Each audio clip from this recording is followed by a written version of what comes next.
My name is Natalie. I'm 29 years old, and this is the night my life finally became my own. The voicemail came in just before midnight, the kind of hour where the world feels suspended, not quite asleep, not fully awake. I was standing at my kitchen sink, rinsing out takeout containers I didn't even remember ordering. My phone lit up. Mom. My chest tightened instantly. That reaction, it wasn't new. It was trained into me over years.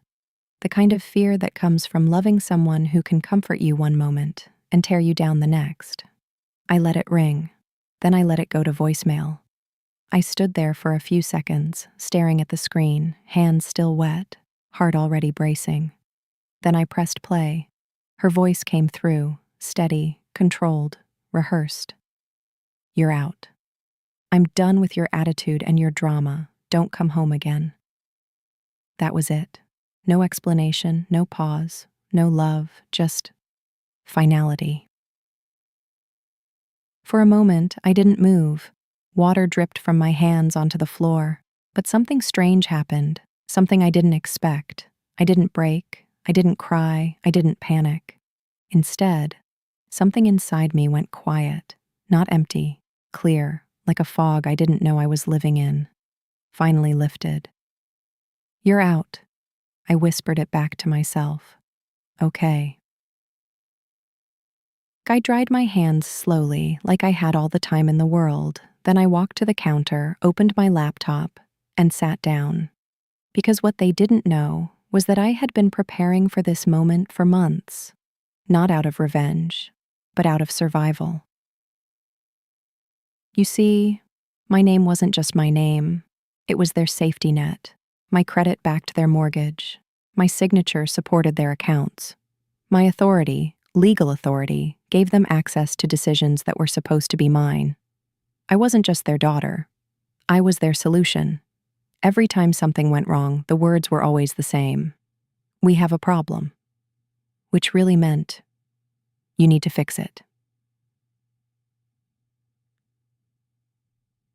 But that night, for the first time, I didn't. I opened the folder I had saved, every document, every signature, every exit strategy. My fingers trembled, not from fear, but from release. Revocation of power of attorney. Signed. Removal from trust. Confirmed. Bank notifications. Sent. Account freezes. Initiated. Mortgage cosign withdrawal. Processed. Each click felt like a door closing and another one opening, not loudly, not dramatically, just quietly, permanently. Now, when I finished, I closed the laptop, and for the first time in my life, I sat in silence that didn't feel heavy. It felt peaceful.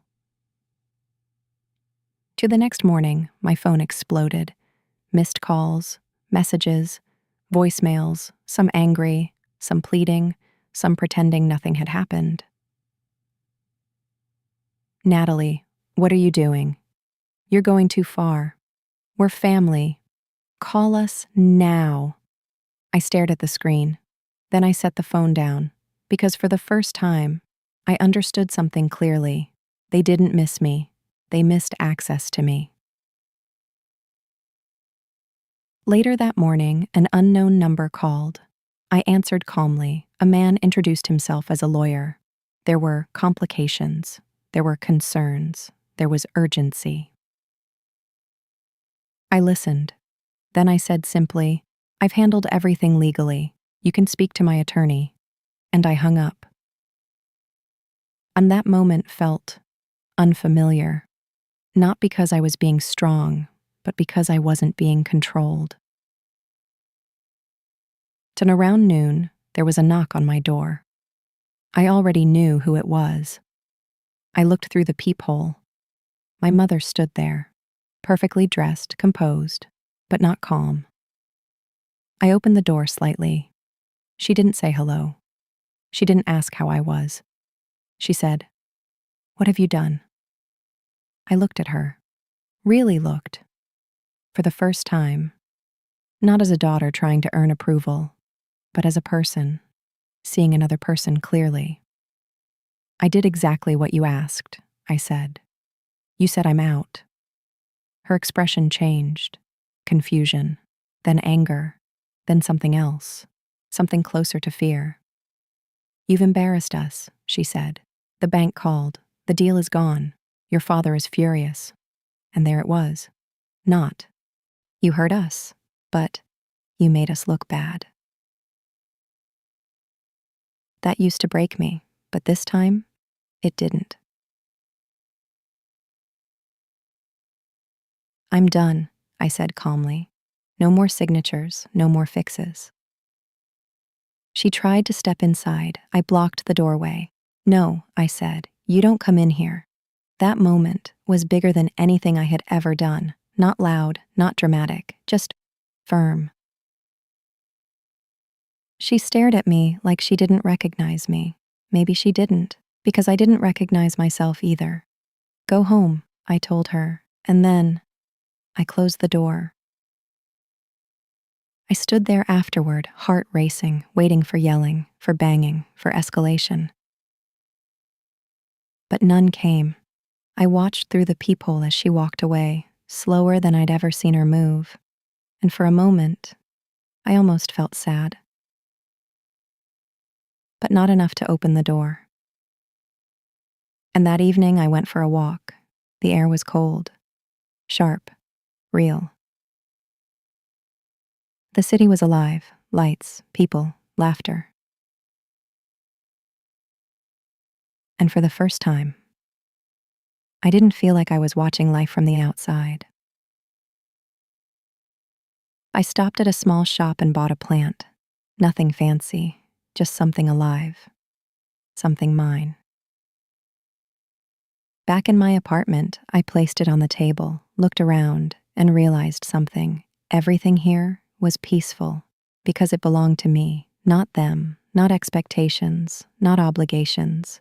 The messages kept coming, but they felt distant now. Days passed, then weeks.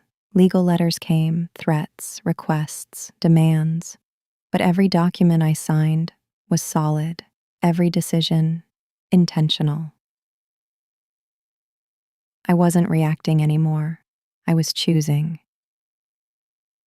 By New Year's Eve, everything was finalized. My name removed, my responsibility ended, my boundaries permanent. That night, fireworks lit up the sky. I stood by my window, watching the city celebrate.